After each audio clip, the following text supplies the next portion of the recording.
우리 주님의 은혜와 평강이 우리 가운데 함께 하기를 바랍니다. 우리는 로마서 지금 8장을 하고 있습니다. 로마서 8장을 하면서 나는 누구인가? 나는 누구인가? 여러분, 우리는 누구라고 생각합니까? 네, 우리는 누구라고요? 예. 제가 처음에는 예수 그리스도 안에 있는 사람이다 라는 말씀을 전했고, 그 다음에 성령의 임재가 임한 사람이다. 아마 여기 계시는 분은 다 그럴 겁니다. 그러니까 이 더운 날에 여기 오셨죠. 그리고 세 번째로는 하나님의 자녀다, 나는 하나님의 자녀다 라는 말씀을 전했습니다. 그래서 성부와 성자, 성령 하나님과 우리는 관계를 맺고 있다. 관계를 맺고 있다. 그런데 오늘은 우리가 하나님의 자녀됨, 이 하나님의 자녀됨에 확신이 있는가? 우리는 뭘 보고 하나님의 자녀됨의 확신을 알 수가 있을까? 사실은 우리가 혈통적으로는 아니잖아요.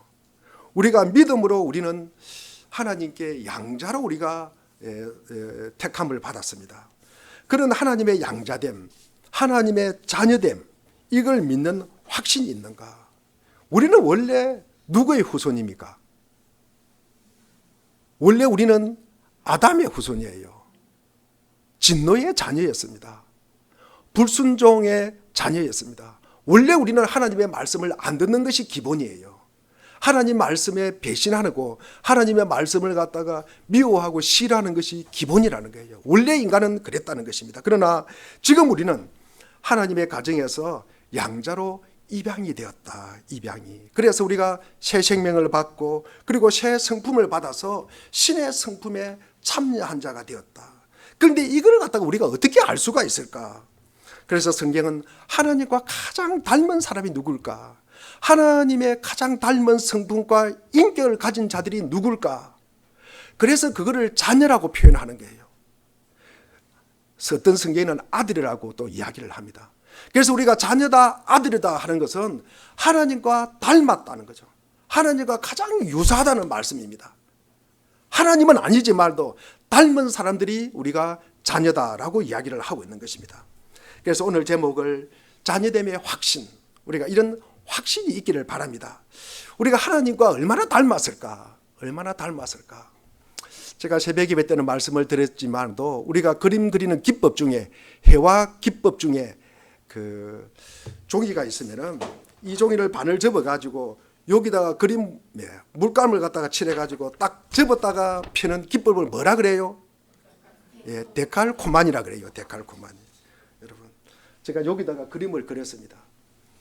여러분, 한 면이 여러분 요쪽이 하나님이면은 요쪽 접었다가 펼치면은 요 면은 누구가 됩니까? 예수님이 되는 거예요. 그럼 여기에 예수님이 있으면은 접었다가 펴면은 여기는 누가 됩니까? 예, 우리가 되는 거예요. 우리가 되는 것입니다. 여러분, 우리가 예수는 아닙니다. 그러나 우리가 하나님은 아닙니다. 많은 우리가 닮은 사람이에요. 닮은 사람. 자, 그러면 우리가 무엇이 닮았을까? 여러분, 생김새가 닮았을까요?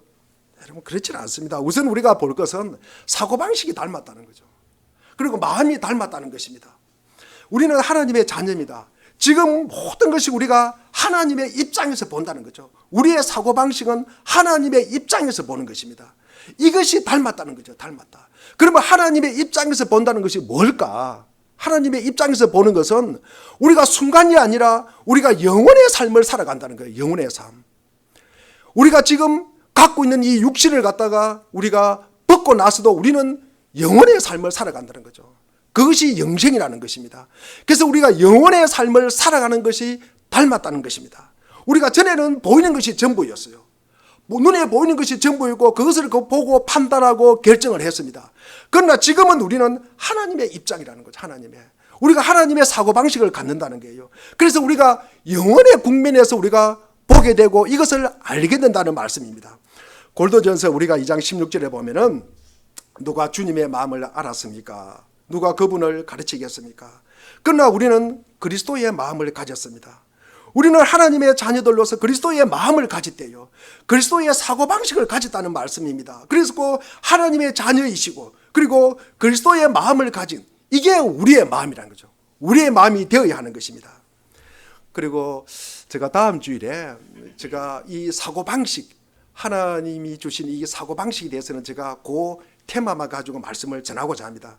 그래서 여기서 그만두고 그 다음에 우리가 닮았다는 것은 우리가 사고방식과 그 마음에 이어서 행동이 닮았다는 거예요. 행동이 유사하다는 것입니다. 예수님께서는 산상설교, 우리 산상설교가 어디 나옵니까? 마태복음 5장에 나오는 이 산상설교를 보면은 5장 44절에 보면 이런 말씀이 나옵니다. 너희 원수를 사랑하고 너희를 박해하는 자를 위하여 뭐하라? 기도하라. 여러분 그를 위하여 축복하라. 나를 저주하는 자를 위해서 축복하라. 이게 쉬워요? 어려워요? 어렵습니다. 예, 어렵습니다. 여러분 나를 갖다가 박해하고 나를 미워하고 나를 싫어하는 사람 그를 위해서 우리가 여러분 기도하고 축복하는 것은 참 어려운 일이에요. 어렵습니다. 이게 여러분 우리가 예수를 닮아가는 거예요. 예수를 닮아가는 것입니다. 우리 아버지께서 우리를 갖다가 그렇게 대우하셨다는 것입니다. 그래서 우리도 그렇게 하라는 것입니다. 그러므로 자녀되면 여러분 우리가 전체 사고방식이나 우리의 마음의 행실 이런 것을 갖다 우리가 담고 이런 데 우리가 유사함을 가지는 것을 내포하고 있습니다. 이것이 거룩한 삶을 살아가는 동기가 되는 것입니다. 우리가 거룩한 삶을 살아간다. 그 동기가 우리가 이 땅에서 더 편안하고 우리가 더 안락하고 더 우리가 행복한 것을 그리고 더 제한 짓고 사는 것 물론 이런 것들도 중요하지만 이것은 부차적이라는 말씀입니다. 부차적인 말씀이고 우리가 마태복음 5장 16절에 보니까 이와 같이 너희 빛을 사람에게 비추어서 우리 16절 한번 읽어보겠습니다. 자, 다 같이 읽겠습니다. 시작.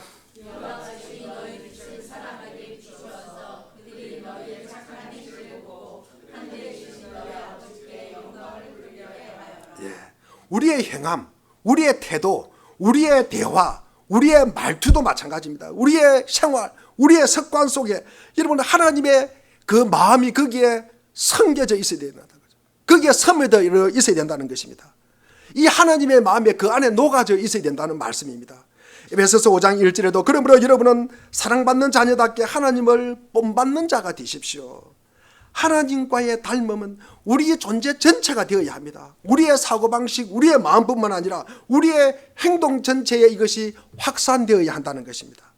그래서 우리는 이 사고방식 그리고 특히 우리가 하나님을 이해 그리고 우리의 행실 이 하나님이 주신 이 마음을 우리가 닮아가라고 하는 것입니다.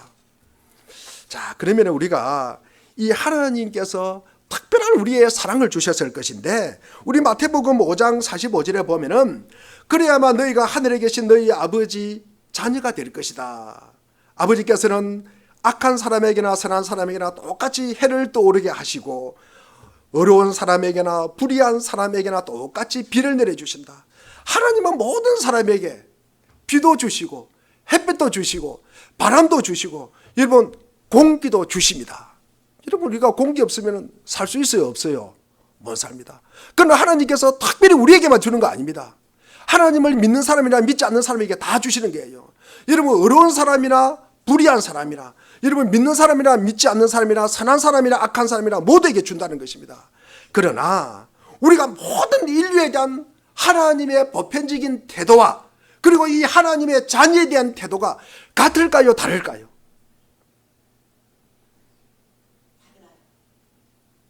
여러분 우리가 똑같으면 우리가 왜 여기 앉아 있겠습니까? 그렇죠. 여러분 모든 사람에게 친절히 대해야 됩니다. 그것이 우리의 의무고 우리의 사명입니다. 그러나 우리에게 속한 사람, 믿음의 자녀, 우리의 가족에 있어서는 특별하고 그보다 더한 어떤 것을 해야 된다는 것입니다. 우리 갈라디아서 6장 10절에 보면은 그러므로 기회가 있는 동안에 모든 사람에게 선한 일을 합니다. 특히 믿음의 식구들에게는 더욱 그렇게 해야 된다는 거예요. 믿음의 식구들에게는 뭐합니까? 더 선한 일을 갖다가 하여야 된다는 것입니다. 우리가 모든 사람에게 선하고 그리고 모든 사람에게 친절하게 대해야 되지만 자기 자녀에 대한 그 자신은 특별하고 특이하다는 거예요. 더 해야 된다는 거예요.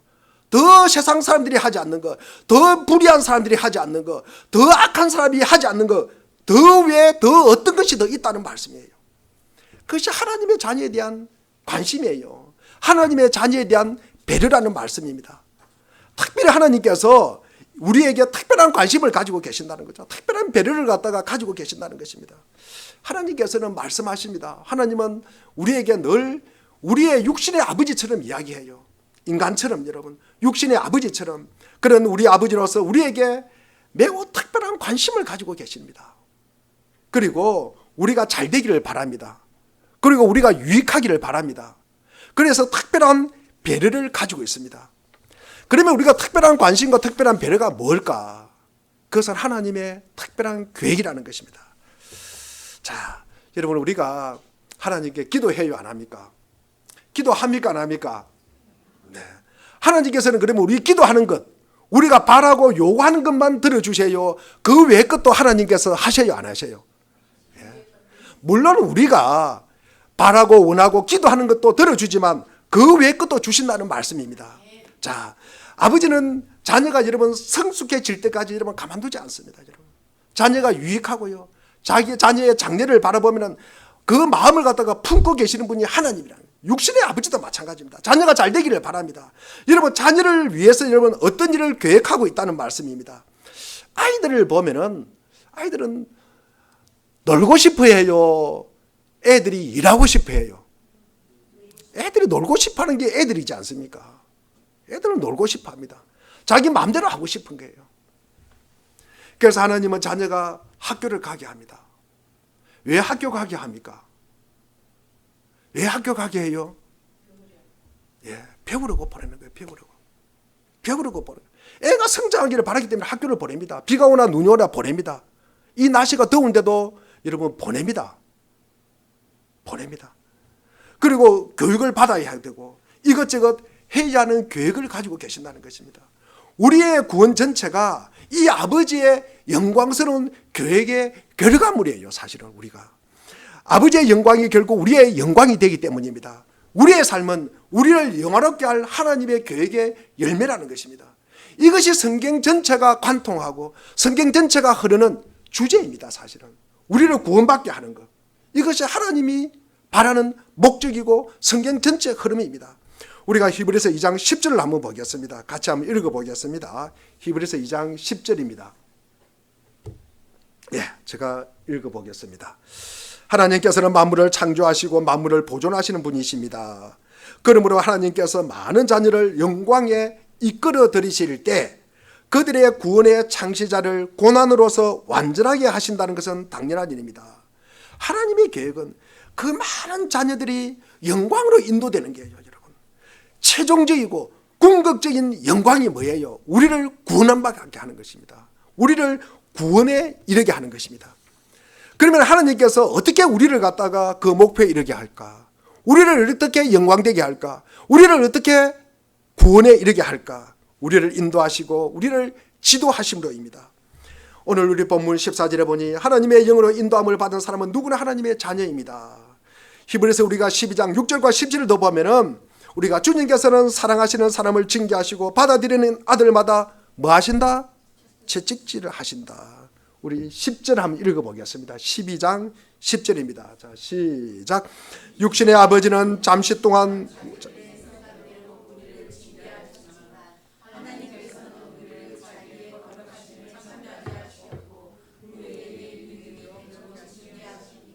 하나님 아버지는 우리를 영광으로 인도하실 궁극적인 계획과 목적을 가지고 있다는 거죠. 여러분, 그래서 우리를 갖다가 징계하는 것입니다. 하나님 아버지는 우리에게 이처럼 개별적인 관심을 가지고 그의 자녀들인 우리가 방종하고 우리가 실패하고 그리고 망치는 것을 갖다가 하나님은 눈뜨고 볼 수 없다는 것입니다. 이것을 허락하지 않습니다. 그래서 오히려 우리에게 책망도 주시고 징계도 주시고 벌도 주시는 것입니다. 우리에게 벌을 주시고 하나님께서 굉장히 기뻐하고 좋아할까요? 그렇지는 않습니다. 우리가 잘됨을 바라고 우리가 거룩해지도록 그렇게 하시는 것입니다. 우리를 최종적인 영광과 구원에 이르게 하려고 그렇게 하는 것입니다. 우리도 징계받는 거 좋아하지 않습니다. 여러분, 그러나 우리를 위한 하나님의 계획과 아버지의 영원하신 궁극적인 목표를 위해서 징계는 굉장히 중요하다는 말씀입니다. 주님께서는 그 사랑하시는 자들을 징계하시고 그가 받으시는 아들마다 채찍질 하신다. 그래서 우리는 매일 매년 징계를 당합니다. 여러분, 징계를 당하지 않는 사람 아무도 없습니다. 우리를 향하신 하나님의 손길입니다. 그러나 그것은 매우 영광스러운 것입니다. 그래서 우리는 징계와 이 고통의 순간들을 통해서 우리의 아버지에 대한 우리의 관계를 영광스럽게 확신시켜 주는 것입니다. 하나님께서는 우리를 위해서 필요한 것을 공급해 주시고 돌보시고 그리고 보호해 주십니다. 우리는 하나님의 은혜에 둘러싸여 있습니다. 그런데 우리는 잘 몰라요. 이게 하나님의 은혜라는 것을 잘 모릅니다. 시간이 한참 지나고 난 후에 보니까 그것이 하나님의 은혜였구나. 여러분, 우리가 마찬가지입니다. 자신을 볼 때는 아마 내가 굉장히 하나님의 돌보심을 받지 못하고 하나님의 은혜 가운데 없다고 생각하는데, 내가 다른 사람을 보니까 믿지 않는 사람을 보니까 내가 하나님의 은혜였구나, 내가 하나님의 은혜 가운데 살아가구나 라는 것을 알게 됩니다. 우리가 구원뿐만 아닙니다. 우리의 이 땅의 삶도 마찬가지입니다. 그리스도 내의 삶의 모든 국면에서 그렇다는 말씀입니다. 우리는 우리를 지켜주신 하나님의 손이 아니었다면 우리는 어떻게 되었을까? 어떤 잘못에 아마 빠져들어갔을 것입니다. 이것을 주님께서 막아주셨다는 것입니다. 이것은 하나님의 자녀이기 때문에 가능한 것입니다. 영원하신 팔로 감싸고 있구나, 영원하신 팔로 나를 감싸고 있구나. 또 하나님께서는 자녀에게 우리가 받기를 희망하는 것보다 더 주실 것을 준비하고 계십니다.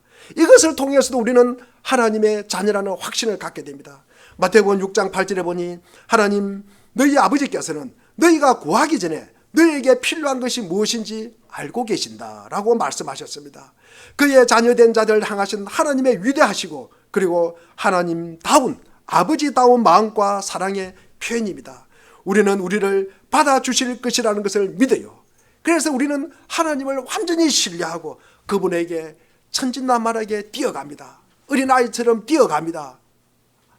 내가 뛰어가면 우리 주님이 받아주실 거라는 것을 믿기 때문에 뛰어가는 것입니다. 우리가 그리스도인으로서 하나님 아버지께 나아가는 것은 심판자에게 나아가는 것은 아닙니다. 내가 가면 벌받고 내가 가면 구중 들었기 때문에 들으려고 뛰어가는 건 아닙니다. 우리는 하늘에 계시는 우리 아버지께 나아가는 것입니다. 히브리서 우리가 4장 16절에 보니 그러므로 우리는 담대하게 은혜의 보좌에 나아갑니다.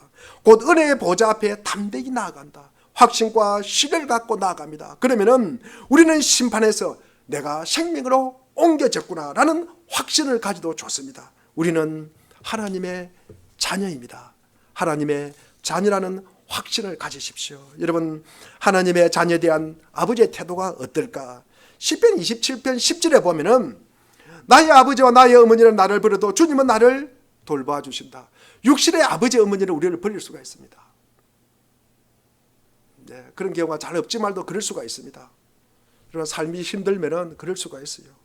그런데 주님은 우리를 버려요, 안 버려요? 절대 버리지 않는다는 말씀입니다. 우리는 하나님 아버지의 관계를 깨닫고 또 그 관계를 즐기고 우리 하나님 아버지 앞에 나아가는 것입니다. 우리가 아들됨, 우리가 자녀됨, 이 하나님과의 관계를 나타나는 것입니다. 우리가 겁쟁이로 두려움을 가지고 하나님 아버지께 나아가는 것 아닙니다. 우리는 거룩한 경외심을 갖고 우리가 나가지만 그렇다고 겁쟁이는 아니고 우리가 공부에 질려가지고 벌벌 떨면서 나가는 건 아닙니다. 여러분, 담대함을 가지고 나가시고 그리고 확신을 가지고 나아가시고 여러분, 신뢰함을 가지고 여러분 나아가시기를 바랍니다.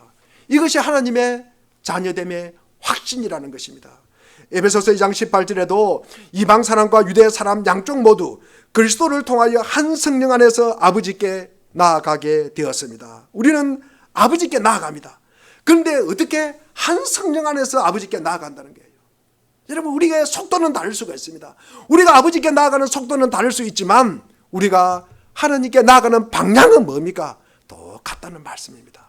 여러분, 속도는 사람마다 좀 다를 수가 있어요. 좀 빨리 가는 사람도 있고 늦게 가는 사람도 있을 수가 있습니다. 그러나 여러분, 방향은 똑같다. 그리고 하나님께서는 우리의 기도를 들어주실 준비를 하고 계신다는 거죠. 아마 여러분, 육신의 아버지를 한번 생각해 보십시오. 늘 바빠요. 바쁩니다. 스케줄이 꽉 차 있습니다. 여러분, 또 어떤 분들은 뭐 예약을 해야 되고 높은 분들은 그렇잖아요. 그리고 비서를 통해야 뭐 만날 수가 있습니다. 그런데 그의 자녀나 손주가 와가지고 아마 이 애들이 오면은 뭐 문도 두드리지 않고 그냥 문을 밀고 들어가도 누가 제재할 사람이 있어요, 없어요? 없습니다, 여러분. 그러면은 아버지는 일하던 손을 갖다가 일하던 일을 갖다가 그만두고 손을 놓고 아마 와서 아마 손주나 자녀를 갖다가 반길 것입니다. 하나님도 아마 그렇게 하실 것이다. 하나님은 우리 아버지입니다. 우리의 기도를 들을 채비를 하고 계신다는 말씀이요. 한자는 우리가 때로는 앞뒤 안 맞는 말을 하더라도 인내로 들을 준비를 하고 계신다는 것입니다. 들을 준비, 들을 채비를 하고 계시고 그리고 듣고 계신다는 것입니다. 고린도전서 4장 14절에 우리는 내 사랑하는 자녀다라고 말씀합니다. 만일 우리가 이 진리를 붙잡으면, 우리가 내 사랑하는 자녀다, 이 사실을 우리가 확신을 갖고 있다면, 여러분 이 땅에 살아가면서 뭐가 여러분 무섭겠습니까?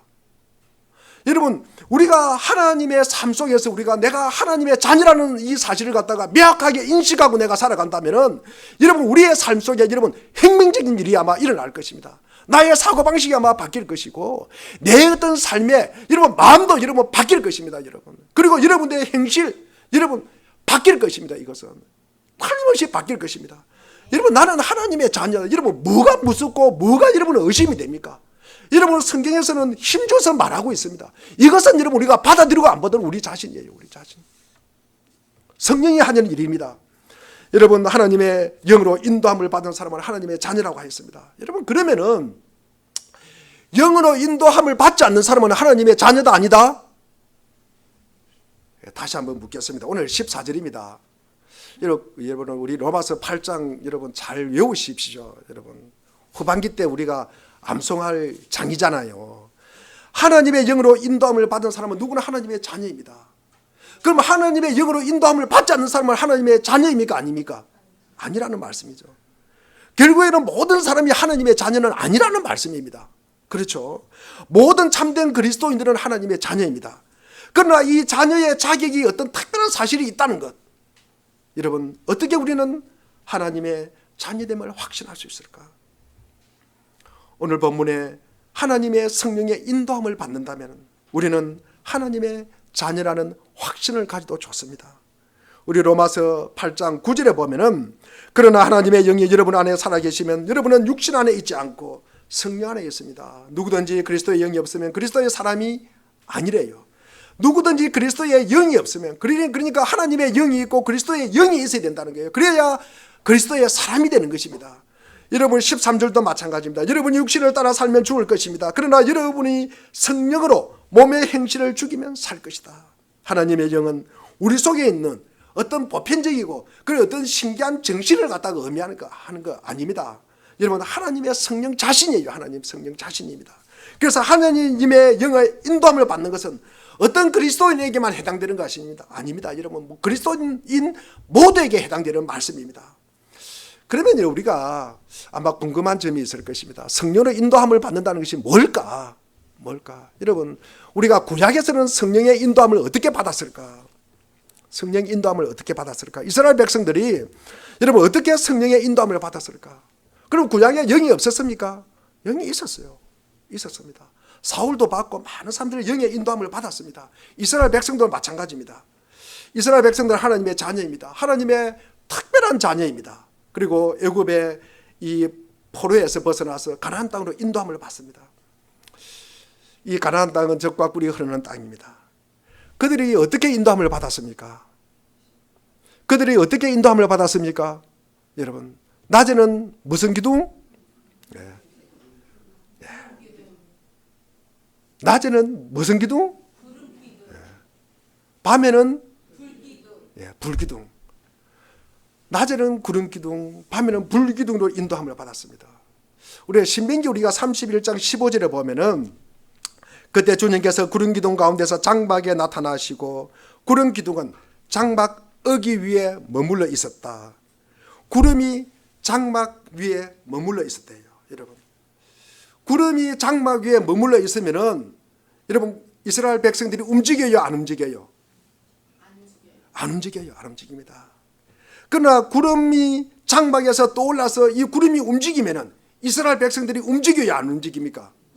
움직여요, 여러분. 구름을 따라 움직입니다. 밤에 불기둥도 마찬가지입니다. 날씨가 더우니까 나는 못 따라가겠다. 밤이니까 추우니까 눈이 오니까 비가 오니까 여러분 그것은 이유가 됩니까 안 됩니까? 여러분 오직 구름이 움직이면 따라가는 거예요. 밤에는 자다가도 불기둥이 움직이면 따라가는 거예요. 안 따라가면 어떻게 됩니까? 죽는 거예요. 안 따라가면 죽었습니다.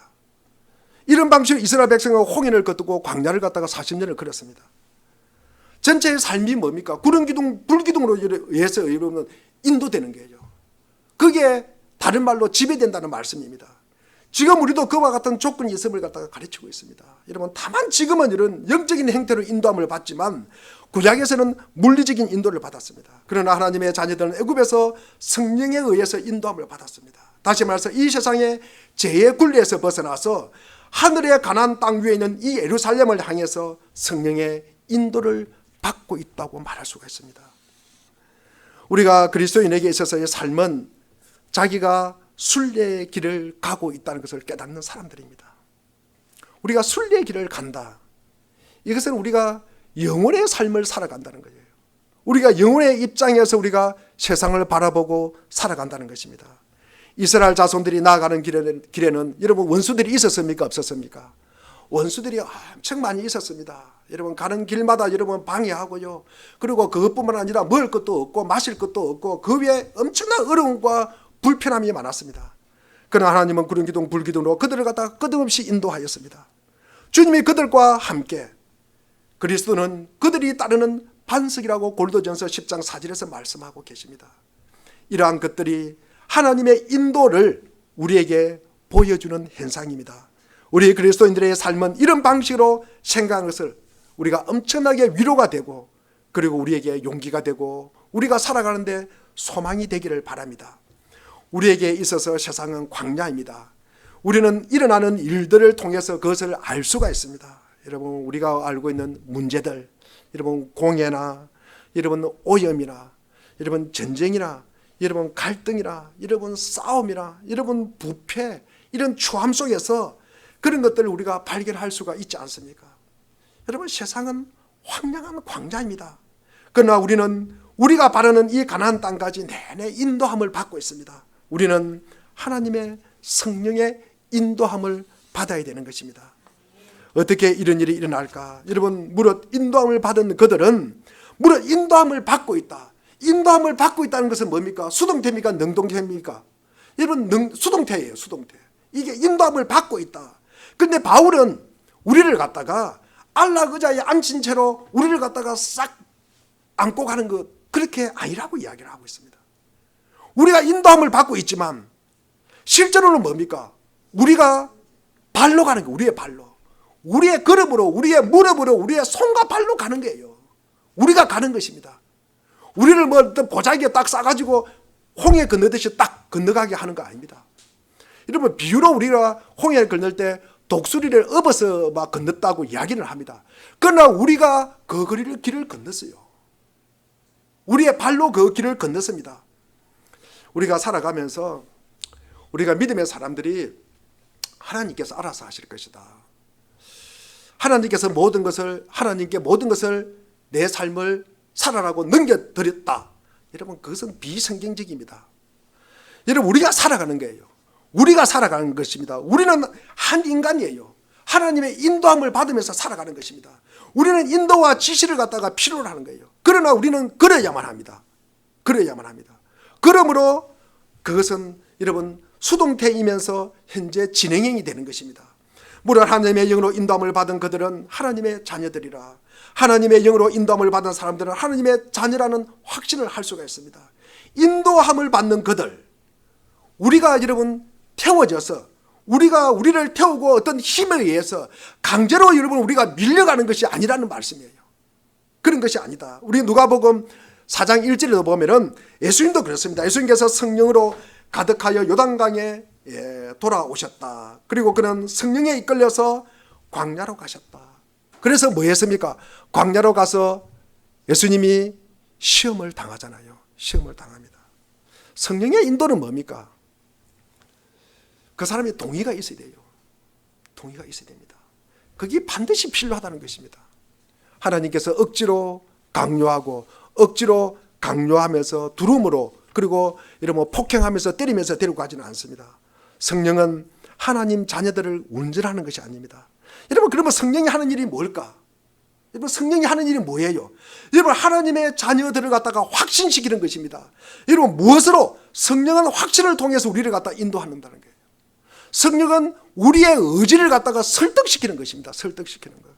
여러분, 십자가는 객관적인 사실이에요. 십자가 사건은 객관적으로 일어난 사실입니다. 그러나 이 십자가 사건이 뭡니까? 나를 위해서 그분이 돌아가셨다는 것을 알기까지는 이것은 뭡니까? 누가 하는 일이에요? 성령이 하시는 일이라는 거죠.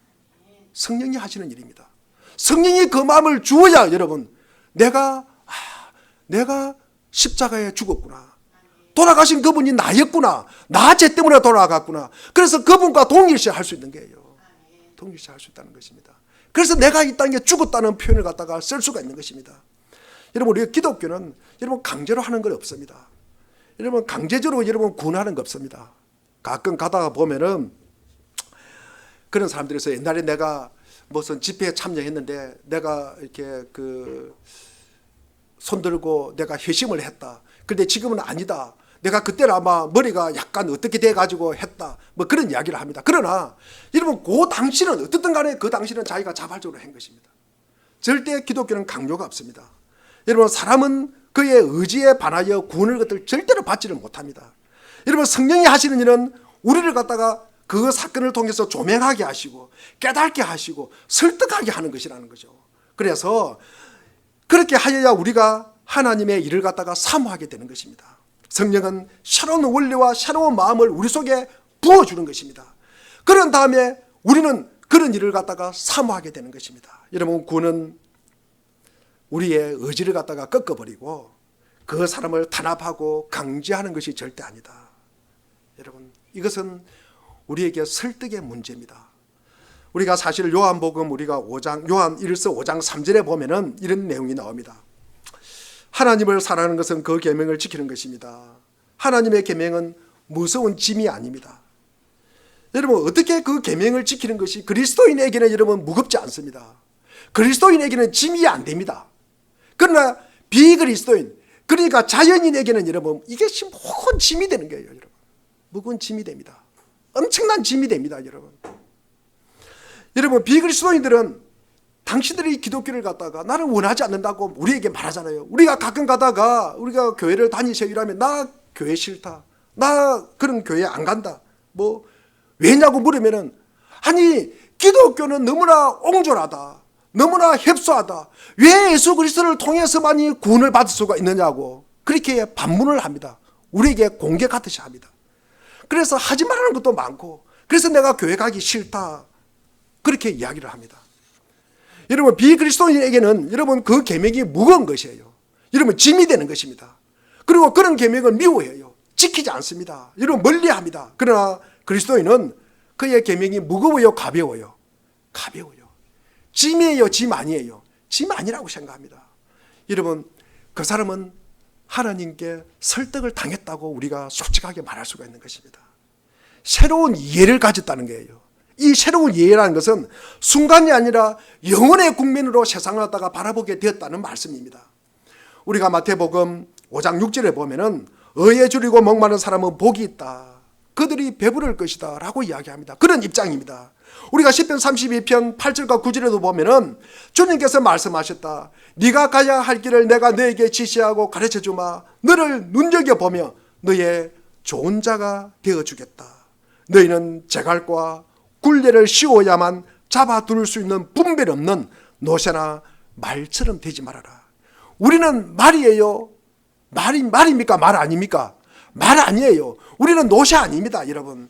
말과 노새는 제갈을 물리고 그리고 굴레를 씌워야 끌고 갈 수 있습니다. 우리는 다만 우리의 눈을 그에게 집중하고 그를 따라야만 하면 되는 것입니다. 하나님께서는 그렇게 우리를 인도하시고 우리를 안내하고 계십니다.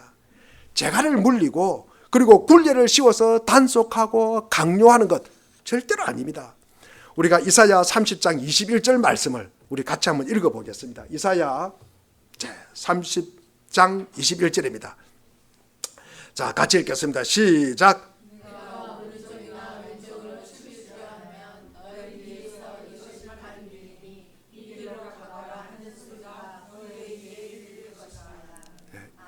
여러분, 이런 소리 자주 듣습니까?